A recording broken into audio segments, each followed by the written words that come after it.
Cooper Flagg has canceled his upcoming visit to Kansas, and it is a two-horse race to land the top prospect in the 2024 class between Duke and UConn. Who might it be? Let's discuss. You are Locked On College Basketball, part of the Locked On Podcast Network. Your team every day.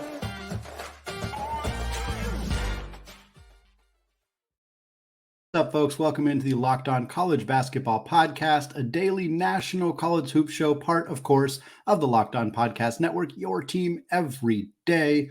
I'm your host, Andy Patton, and we got another conference preview today, continuing our series discussing every single conference in college basketball. Today, we're discussing the CAA, and if Charleston can repeat as a 30-game winner like they were last season. Before we get into that, though, we're going to talk about Cooper Flagg. Cooper Flagg, the top prospect in the 2024 class. Of course, he reclassified from 2025, so he's going to join college basketball after this upcoming season. And he had a visit scheduled to Kansas. He was going to go to Lawrence, Kansas this weekend, but it has been canceled. This isn't a huge shock. As much as it has seemed like a three-horse race between Duke and UConn and Kansas, most have generally felt that Flagg was going to end up at either Duke or UConn. In fact, most people feel like Flagg is going to end up playing for Jon Scheyer and the Blue Devils, but it does sound like UConn is still in the mix. Most didn't feel that Kansas was a particularly likely destination for Flagg. He's a Maine native. He's from the East Coast. He's much closer to Storrs, Connecticut than he is to Durham, North Carolina, but still much, much closer to both of those places than he is to Lawrence, Kansas. Not that every recruit makes their decision based on proximity to home, but it was a bit of an outlier looking at Kansas as compared to Duke and UConn. Flagg did recently visit UConn. Reports out of Storrs are that the visit went very well. I don't know if his decision to cancel his visit to Kansas had a lot to do with UConn's visit specifically. He does have an upcoming visit scheduled to Duke. That is going to take place over the weekend of October 20th through 22nd, which is when Duke is holding their Countdown to Craziness event, their first practice of the year. The Cameron Crazies are going to bring the house down as much as they possibly can. At least they better. UConn fans are going to hope that they don't, but if they can go out there and show what that fan base is all about, the passion, the energy, the intensity that the Cameron Crazies have been known for multiple decades now. That's the goal for Duke fans, is to show Cooper Flagg what this team is all about. But right now it does feel like there is at least a chance that Flagg will choose to go to UConn over Duke. Again, proximity is a really, really huge benefit that UConn can sell. You're closer to your family, you're closer to your friends, you're kind of in the same geographical area in the Atlantic coast. Kind of the northeast area where Connecticut and, of course, where Maine is. It also doesn't help, or doesn't hurt, I should say, that UConn is coming off of a national championship. They have proven unquestionably under Coach Danny Hurley that they can win at this level. They can win at the highest level. They can develop NBA talent. You look at the guys coming out of UConn. They have had a ton of success in the NBA, really for decades, but especially recently under Danny Hurley. We'll see Jordan Hawkins, I think, is going to have a very productive career. Adama Sanogo, kind of fell victim to that same thing we've seen with a lot of bigs lately, Oscar Tshiebwe, Drew Timme, etc., where they're not really desired by the NBA because they don't possess the skills that are necessary in the modern NBA. But that's not going to be an issue for Cooper Flagg. For the record, he does not have an issue there. Flagg is looking to go somewhere where he can maximize that value, and that the maximum value for Cooper Flagg is the first pick in the 2025 NBA draft, and it's stands to reason that wherever he goes, there's a very real chance that he ends up being that first player selected, because he is incredibly, incredibly talented. It still feels like it's Duke's to lose. And I think that the betting odds are going to continue to be in favor of Duke. And certainly that's where I would put my money were I to bet on this particular situation, although I'm not sure I can advocate for people betting on something like this, because high schoolers change their mind all the time. It's definitely not something that is done until it is done. And even then it can change even after it's done. But Flagg, for those who maybe haven't paid a ton of attention to recruits or have maybe only heard Cooper Flagg's name a few times, this is an extraordinarily gifted, talented kid. He plays at Montverde Academy in Florida. place that has produced tons and tons of college talent and NBA talent. The Nembhard brothers both went there. There's a handful of other high-level college and NBA players who have gone to and are currently going to Montverde Academy in Florida. Flagg is a 6'9" forward. And like we said, he kind of just does it all. Defensively, he is already unbelievably talented. And I think that's really the huge selling point right now. The offense is there, and it will continue to develop, as you would expect from anybody who is as young as Flagg currently is. But when you have somebody who already possesses the athleticism and the defensive instincts that Flagg does, it's really hard to, his floor just becomes so much higher. Because even if the offense takes time, even if the three-point shot isn't quite there, even if the handle isn't quite there, which right now those things are kind of not quite there. The ball handling needs some work. We're talking about a 6'9" forward. So, I don't think that expecting a teenager at that size to be an elite ball handler, that's not necessarily a prerequisite skill for him. It's something he can work on. It's something he can get better at. But his shot blocking ability, his instincts around the rim, he gets really high level of steals as well. He led his team in steals. He led his team in blocks. He absolutely balled out last year on the summer circuit. Like, this is a player who can do a little bit of everything. And the defensive instincts, the defensive abilities that he has shown in high school make him a really high floor prospect. And the ceiling is really high too. There's a reason he's number one in the country. There's a reason he's already mocked in the 2025 first overall pick. There's a reason that he's got so much hype around him as a high school prospect, is because the floor is high and the ceiling's really high. The comparisons we've seen a handful of times, this one comes from Jamie Shaw at On3, but he's not the only person who has made this comparison for Flagg, is former Utah Jazz forward Andrei Kirilenko. Kirilenko was one of the best defensive players in the entire league, in the entire world during his time playing with Utah. He was a tremendous shot blocker. He was kind of a small forward, power forward hybrid, similar to Flagg, who again stands 6'9", listed as a small forward, but of course could play some small ball 4 in the NBA and in college, and could even maybe play some small ball 5 potentially, depending on the situation that he lands in. But a guy who's going to block shots at the next level, a guy who's going to get steals at the next level, a guy who's going to make life really, really difficult for opposing offenses while he's on the floor. And it's not going to be easy for opposing defenses either, because he is so gifted with the ball. He's got a high level of intelligence in terms of knowing how to get to his spots, how to get his looks, how to find open teammates. He's a good passer. He's a solid shooter. Again, there's some work to be done offensively, just in terms of the ball handling skills a little bit. Some of the shot stuff could improve. But the fact that the defense is already at the level that it is, the fact that the offense is already at the level that it is as well, and is probably going to continue to grow and improve, especially with some college coaching. Really exciting stuff for Cooper Flagg. His mom was also a team captain at the University of Maine. Very, very talented basketball player. Helps him in his growth and development. Would be so much fun if Cooper Flagg decided, screw it, I'm going to Maine and I'm going to play at the same school as my family. He's not going to do that. He's going to go to UConn or Duke. Again, betting odds are probably saying Duke's going to land themselves a really, really fun player in that 24-25 season. But all we know right now is that it sure looks like Kansas is out of the picture, and he's going to be choosing between Duke and UConn in the next couple of months. Well, the CAA has a new name. They have a new team in the conference. They also have a lot of incoming talent to discuss. So we're going to get right into it after a word from today's sponsor, Bird Dogs. Folks, I'll keep this simple. Bird Dogs shorts, they make you look good. The Bird Dogs stretch khaki shorts are designed to fit slimmer through the thigh and leg, which gives you a more sculpted look. Bird Dogs do the exact same thing as Lululemon, but they fit way better. Part of the reason they fit better than regular shorts is that regular shorts that are made of stiff, restricting cotton is because Bird Dogs fixed this issue by inventing cloud knit fabric that looks just like khaki but stretches so that you get a way slimmer fit without having to sacrifice movement. Bird Dogs also uses anti-stink sweat wicking fabric, which keeps you cool and dry all day long. So go to birddogs.com/lockedoncollege or enter the promo code LockedOnCollege for a free white tech hat with your order.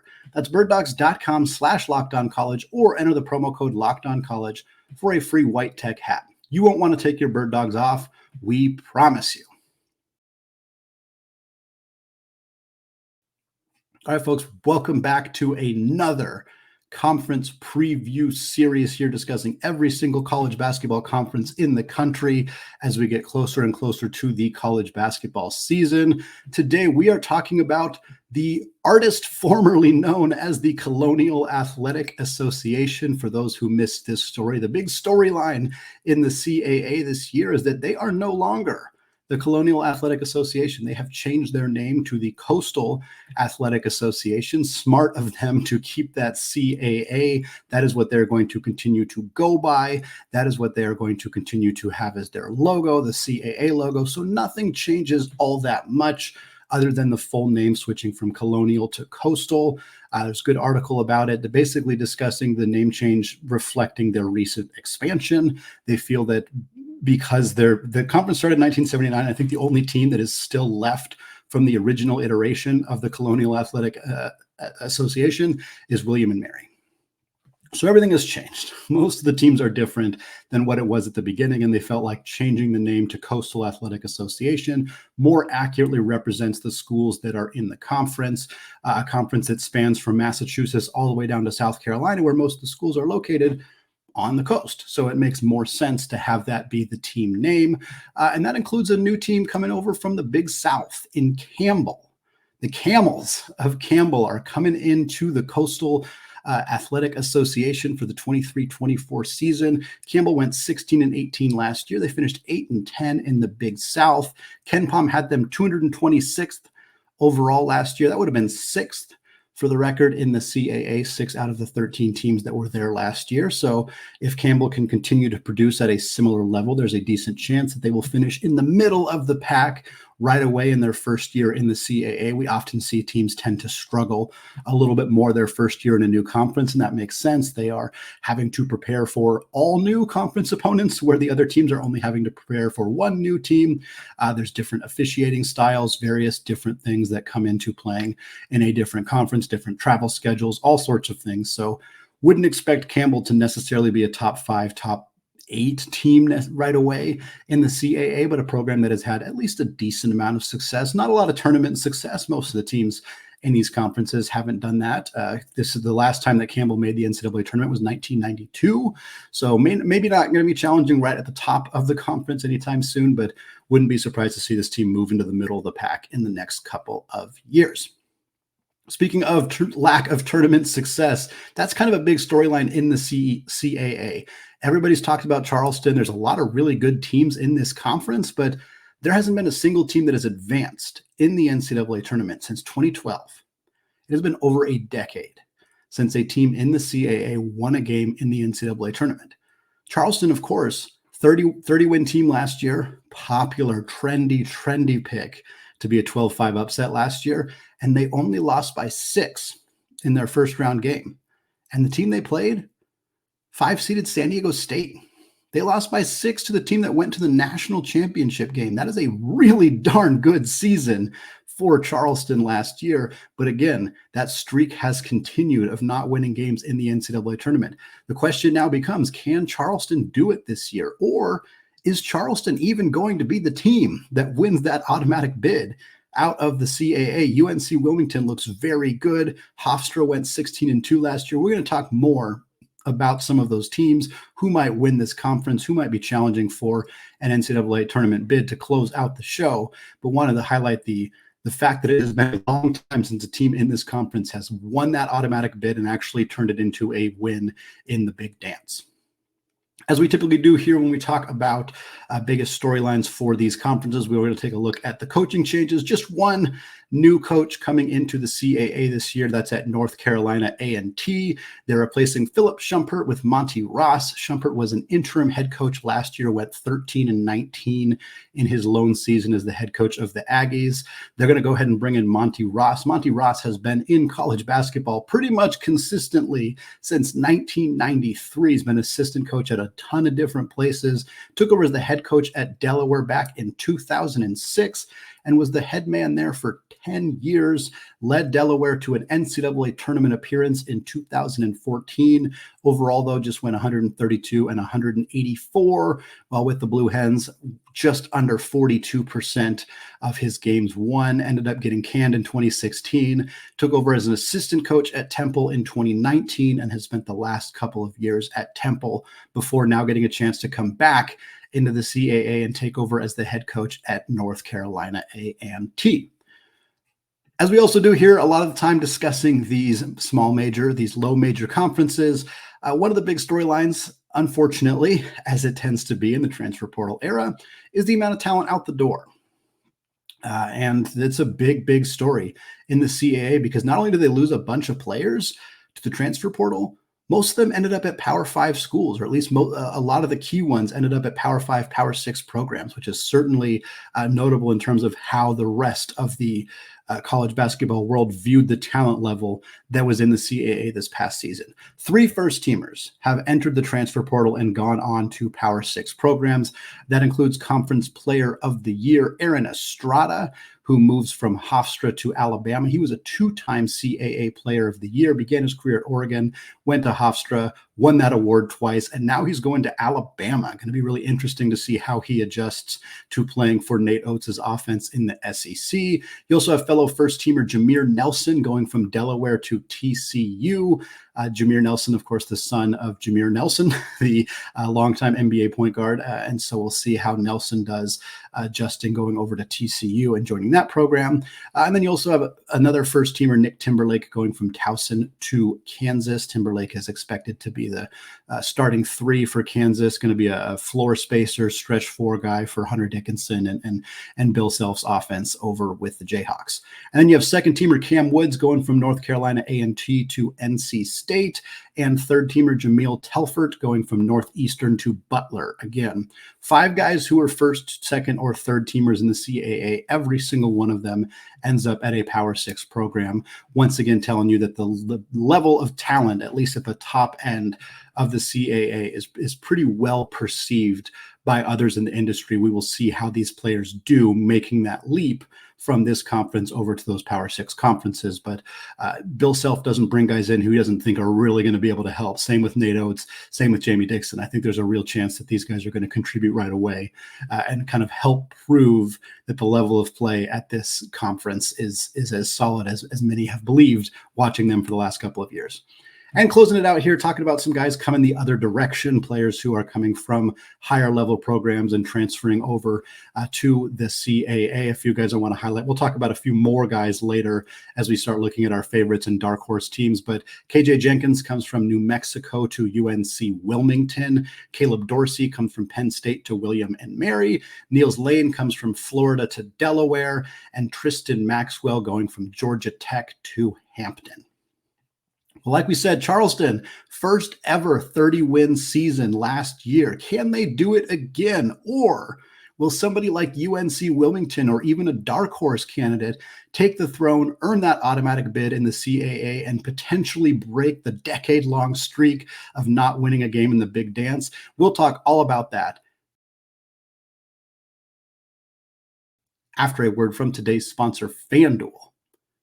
Snap into action this NFL season with FanDuel, America's #1 sportsbook. Right now, new customers can bet $200 in bonus bets guaranteed when you place a $5 bet. That's $200 in bonus bets guaranteed, win or lose. If you've been thinking about joining FanDuel, there is no better time than right now to get in on the action. The app is super easy to use. You can bet on all sorts of stuff like spreads, player props, over-unders, and more. So visit FanDuel.com/lockedon and kick off the NFL season. FanDuel, an official partner of the NFL. All right, folks, closing out the show today, continuing our conversation about the Coastal Athletic Association, the new named CAA, as we get into closer and closer to the college basketball season. First off, I want to thank all of you who have made Locked On College Basketball your first listen or your first watch of the day. Shout out those of you checking out the show on YouTube as well. We're going to continue our conversation about the CAA, starting with the favorites to win this conference this upcoming season. And we got to start with Charleston. because Charleston won 31 games last year. They went 31-4. They went 16-2 in league. They lost 2 games back-to-back by 5 combined points. That was it. Otherwise, they would have run the table in the CAA. And this is a team that definitely had to make some changes this offseason. They lose Dallin Bolin, who averaged 12-4 for them last year. They also lose a pair of double-digit scorers in Ryan Larson and Pat Robinson. Robinson was the 6th man of the year in the conference last year, but they do keep some key players as well. Again, a lot of teams at the lower major level like this who have a tremendous season like they did, you're going to see 5, 6, 8 guys enter the transfer portal. For them to lose 3 key pieces, but still maintain 3 key players as well, is pretty good in the modern era. That's pretty solid for them. They keep Rain Smith. He averaged about 11 points per game last year. They keep Ante Zovic, who averaged 11.5 points and 6 boards. They keep Ben Burnham, who averaged 9 points, 3.7 boards, and also was a sharp shooter, 44% from deep last year. Beyond that, they also bring in some pretty premier talent. Again, a program with that kind of pedigree is going to get some names in the transfer portal. The name they landed is CJ Fulton from Lafayette. Fulton averaged 10.4 points, 5 rebounds, and 5 assists last year at Lafayette. 10, 5, and 5 while shooting just under 39% from deep. Always good to get a point guard in who's got that kind of experience, who stuffs the stat sheet that way, who spaces the floor the way that Fulton is capable of. They also add an in-conference transfer from Stony Brook in Frankie Policelli,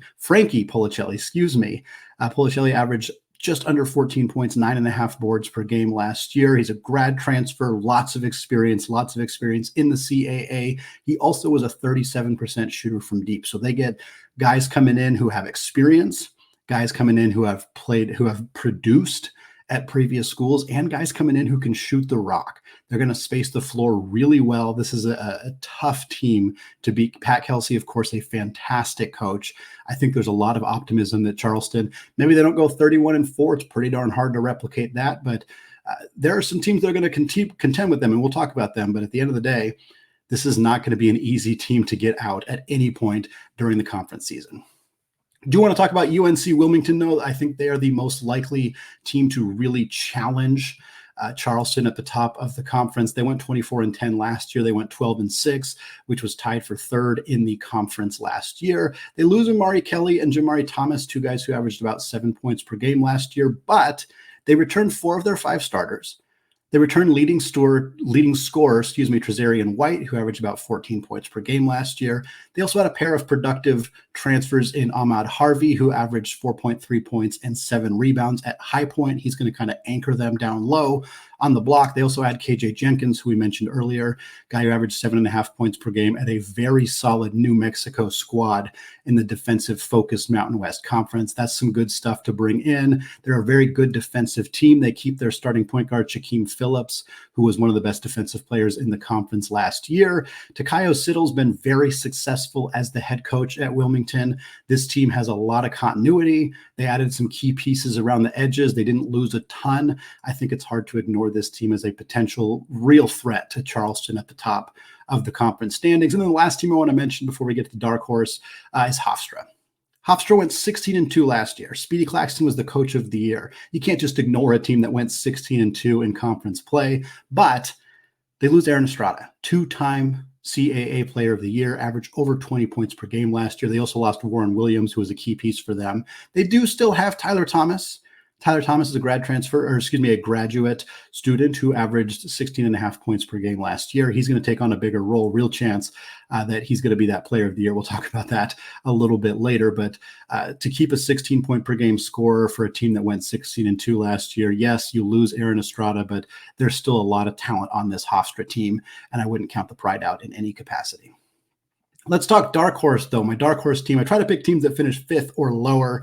Drexel barely qualifies, but they did go 10-8 last year in the CAA. They finished 5th. They went 17-15 overall. And again, we've talked about this a lot on Locked On College Basketball, and especially at the lower levels, I think continuity is so key in terms of being able to get off to a good start and be productive right away. And Drexel returns 11 of their 12 leading scorers. That's basically everybody. The only guy they lost is Coltrane Washington, who averaged 9.2 points per game last year. Everybody else is back. They have 86.3% of their minutes from last year's roster back in the fold. Again, continuity is key, and they have it here at Drexel. But you don't just want to bring back all your players from a team that wasn't very good. And again, this team was over 500 in regular season, over 500 in the non-conference, and they keep really talented players like Amari Williams, two-time Defensive Player of the Year. In the CAA, he's 6'10". He averaged over 2 blocks per game. He's a fantastic shot blocker, really, really good anchor for this team down on the block. They also had a player in Lucas Monroe from Penn. Monroe averaged 5.6 boards last year. He was kind of a key glue guy, do it all, 6'6" guard. And I think he's going to have a really valuable role for Drexel. And I think you got to shout out Coach Zach Spiker here. He's been there 8 years, and Drexel has either equaled or raised their win total every single year, excluding the COVID season. In the COVID season, they were going to qualify for the NCAA tournament. But excluding that year, Drexel has raised their win total or equaled it every single year. Zach Spiker continuing to make this team grow and grow. And there's reason for optimism that this is going to be another big year for Drexel in the CAA. Wanted to tier out the conference here real quick before we get to our awards. Tier 1 is kind of the top 3 teams that we talked about: Charleston, UNC-Wilmington, and Hofstra. I think Hofstra, there's some concern they may drop a little bit, but I think you got to put them in Tier 1 after going 16-2 last year. Tier 2 is where we find Drexel as well as Towson and Delaware. Tier 3, we got 4 teams there. These were all the teams that were kind of around 500 last year: William and Mary, Stony Brook, and Northeastern. I also have added Campbell, who I think can be around a 500 team in this conference as soon as their first season. And then we rounded out with Tier 4, North Carolina A&T, Elon, Monmouth, and closing it out with Hampton. Closing out the show today with our award predictions. We got Player of the Year, Newcomer of the Year, Coach of the Year, and Defensive Player of the Year. We will start with Player of the Year, and I spoiled it for you a little bit earlier. That's Tyler Thomas from Hofstra, guy who averaged 16.5 points per game last year. He averaged about 4 boards. He shot about 41% from 3. Again, you average 16 points per game when you have a teammate who averaged 20, and now that teammate's gone. Pretty safe to expect that Thomas is going to take on a bigger load scoring the basketball this year. You've got to hope that his other teammates can help him out so that he doesn't get swarmed defensively.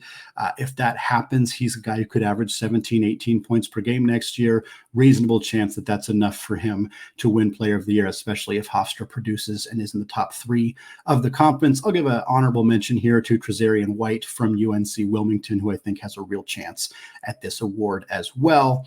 Newcomer of the Year, CJ Fulton from Charleston, from Lafayette, I should say. I talked about him a little bit earlier, the guy who averaged 10, 5, and 5, shot 38% from deep last year. I expect Charleston to be no worse than 3rd in the conference, probably 2nd, if not 1st. This year. And I think that starting point guard, transfer, veteran guy who produced with legitimate numbers at Lafayette, if he puts up numbers similar to that, he's a guy who's going to get a lot of attention, not only as the newcomer of the year, but potentially as a first teamer in the CAA this season. Coach of the Year, I'm going with Zach Spiker at Drexel. I talked about him already. Guy has improved this team's record every single year since he has taken over as the head coach 8 years ago. 17 wins last year. If they keep producing, if they keep winning, could it be a 20-win season for Drexel? Is that enough for him to win Coach of the Year? It probably should be. If they finish top 4, they were 5th last year. So if they finish 4th, 3rd, maybe they finish 2nd. Heck, I don't think it's crazy to think they could win the league. But if they win 20 games and they finish top 3 in the league, I think he's the one who takes home the award, even over Pat Kelsey, even over Siddle, even over some of the other really good coaches. Speedy Claxton, who won this award last year. Like, there's some great coaches in the CAA. But I think Zach Spiker and the trajectory that they have been on at Drexel is going to be enough for them to take home this award this season. Closing out the show, Defensive Player of the Year. This is an easy one, Amari Williams. He won it 2 years in a row. He's back. He's probably going to win it again. At Drexel, starting center, over 2 blocks per game, one of the most productive shot blockers in the entire country last year. Hard to imagine he doesn't win it again. If he doesn't, it's probably because Shaquem Phillips at UNC-Wilmington is the guy who was one of the most productive in terms of getting steals last year for Wilmington. I could see him sneaking it if there's some voter fatigue on Amari Williams, but it's probably going to be one of those 2 guys. All right, that's going to do it for today here on the Locked On College Basketball Podcast. Thank you so much for making this show your first listen or your first watch every single day. Check us out on YouTube if you have not done so yet. We're hoping to get to 2,000 subscribers before the start of the season. You can help us out by going to YouTube, searching Locked On College Basketball, and hitting that big red subscribe button. Thank you so much for listening. And until next time, as always, peace out.